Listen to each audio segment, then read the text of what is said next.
brain coherence mean a very clear signal, clear intention, a directive. And heart coherence and elevated emotion, that's a combination that changes our state of being.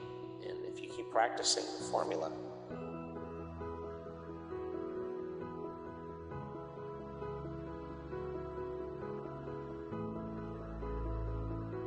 so we practice teaching our students how to trade those emotions. Yeah, we've all felt those. They're no fun. Yeah, I know it's going to be hard to feel a different emotion because you haven't been practicing feeling this. I know that you've been bruised enough times in your heart that you're not so sure you want to open it up right away. So these are things that every student comes up against. But if where you place your attention is where you place your energy, and you start placing your attention in your heart, you're giving it your attention, you're giving it energy, you're giving it life force. And learning how to breathe and control the heart by allowing it to feel safe enough to come out.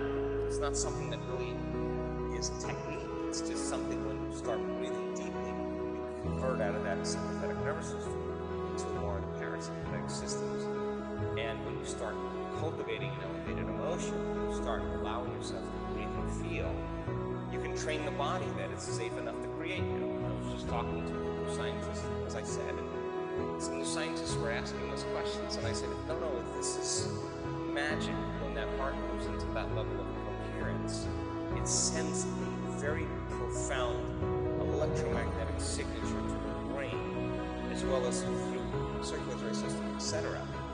And the heart begins to move the brain into those alpha patterns, and now we tend to be that more creative person, as I said earlier. So when we're in that place, we're more trusting. We're more present, we're more compassionate, we're more giving, we tend to consider the whole, we're more loving, we're more joyful, we're more inspired, we're more creative. This is a different consciousness, this is a different way of living. And then of course, then you gotta take it out for a spin with your eyes open and stay connected to the energy and the emotion of your future while there's an assault going on in the environment from everything personal dynamics and relationships, news, to whatever. It's all there. And people forget. And again, the energy drops and you're in a different state. Everything changes, including the way we speak, including the way we perceive the world. We're looking at it through a different lens. So we practice this, doing it at first with our eyes closed because it's essential to eliminate the environment. It's essential to sit your body down and not be experiencing the feeling, the tasting, the smelling, sit it down and make it be in one place and get into the present moment. When the heart starts to regulate order, it begins to tell the brain it's a safe environment. We are creators and now we're ready to create. So the heart has to be activated because if you're going to believe in that future that you're imagining with all your heart, it better be signal, opened, and activated. Otherwise, if you're living in a different emotion, then you're trying to see that future through a different lens, through the lens of the past.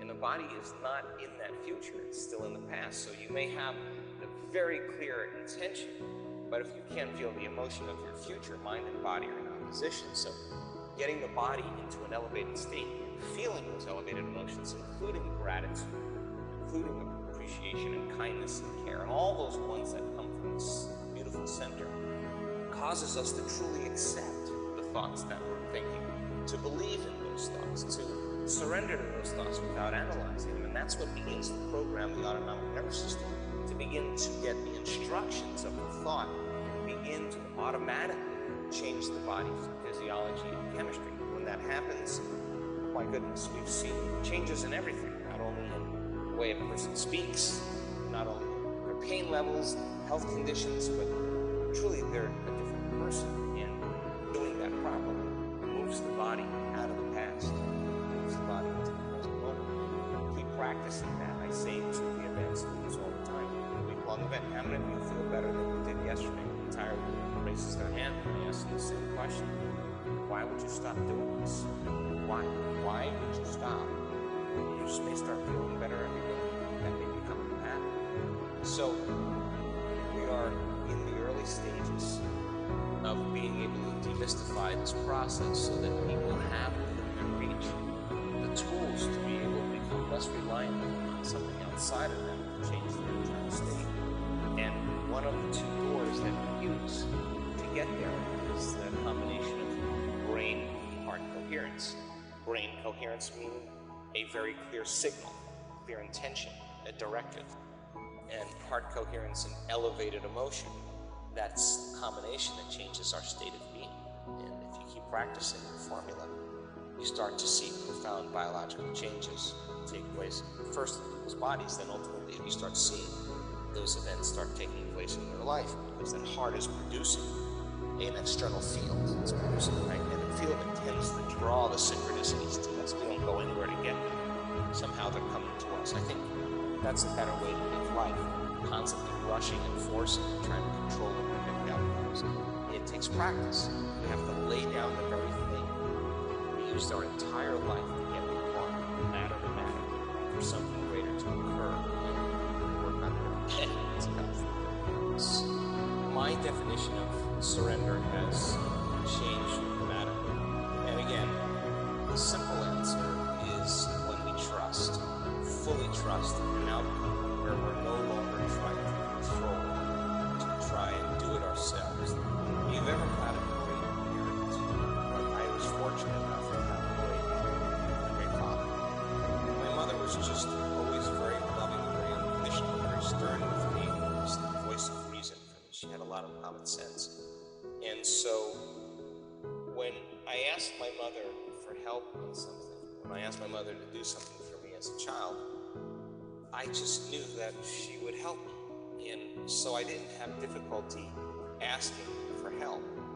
Of course, there were certain conditions that were reasonable, but I trusted her, and I would surrender that she would help me, and I wouldn't try to get in the way when she did it. I just trusted that she knew what she was doing. So many people want to surrender, but they have terms and conditions with the greater mind. They're saying, well, I want to surrender this emotion, but please do it this way, or please do it that way, or I'd like this to happen, or like that to happen. That's not surrender, that's conditions, right? So from a scientific perspective, if a person can get beyond their attention on their body, the people in their life, on the objects or things that are in their world, the place they live, the place they sleep, the place they're sitting, and not think about the predictable future, the familiar past, they can disinvest all of their attention, all of their energy out of this three-dimensional reality, out of the known, and put it on energy and frequency, an invisible field of energy that is an empty space where there's nothing that we can identify with materially. If we do this properly, the only thing we are as a consciousness, we're conscious of nothing. That tends to be the door to quantum field. We've seen all kinds of wonderful effects take place in the brain and the heart. So if they truly get to that door where they can get beyond themselves and all those associations that they've identified with, then it makes sense then, if they're in that field, and the quantum field is a unifying field that is connection, connecting everything physical or material. In fact, there would be no three-dimensional reality without this energetic field. And as we get closer and closer to source, to singularity, to oneness, to pure love, to the all-in-all, whatever you want to call that, the more the energy and frequency increases and the more order and coherence that takes place. So much order, so much coherence, you feel more oneness, you feel more whole. And it's translated biologically. So as we swim upstream and we put our attention on this field and not on anything physical or material, and we can't experience it with our senses, but only with our awareness. If I ask you to tune into a greater frequency of oneness and you're truly consciousness and aware of nothing, where all possibilities exist, then the frequency of oneness exists there. If you put your attention on it, if you could find it, if you could feel it, if you could pay attention to it, if you could stay connected to it, if you could experience it, if you could notice it, if you could stay present, if you could become more of it and less of you, it makes sense that your consciousness would literally merge with that consciousness or that frequency, and you would be moving closer and closer to the source where everything physical or material is coming from. If we got to that place where there's a greater consciousness, a greater level of order, a greater level of frequency or energy, and we surrender a problem or a condition to it, it's no different than surrendering that condition to a great parent. We are asking for it to organize it in a way that's right for us. And its essence truly is love. So it's loving us all the time. It's giving us life all the time.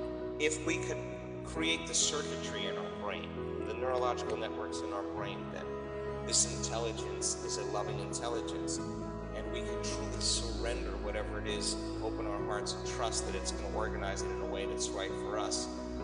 This act of surrendering, completely just losing control of how it's going to be organized. I can't figure it out, it's the unknown. You can't figure it out, it's the unknown, but it already knows. The closer we get to it, of course, the shorter amount of time, it begins to change in our lives. And the act of surrendering is letting go of the past, letting go of knowing, letting go of the emotions, saying, I surrender to you, you certainly are a bigger mind than me. So I'm surrendering with the understanding that I truly don't have an answer and I would love some help. Just like asking your mother to cook you a meal at 11 o'clock at night when you came home from a party, and she was just happy to do that because she loved you. And it's the same thing, it loves you. So we have to be worthy in the process of asking for this intelligence. And worthiness means we have to truly overcome some aspect of ourselves and feel worthy to come to the altar. Not to say, if you do this, I'll do that, I'll bargain with it. It's not like that. It's truly just letting go and fully surrendering. And so to get to that point, you have to keep surrendering some aspect of your limited self to join the greater self.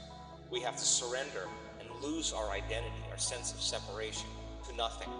And truly, when we do that properly and keep surrendering our identity, our sense of separation, to just become nothing but consciousness, that depersonalizing process is actually what's bringing us closer to it.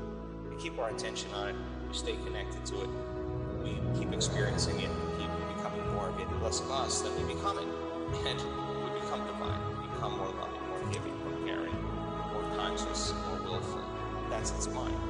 So the act of swimming upstream, dropping off a problem, and truly letting go, if we're truly doing it properly, not just doing it as a technique, but truly doing it properly. Many people who have healed themselves in this work have fallen to their knees and said, I don't know how I'm going to get out of this. I surrender, I don't know. And then next thing you know, they start having some profound changes, or they get a book, or the universe starts inspiring them, and they start noticing, this is my answers, and they start pulling that rope that leads them out of the hole that they're in.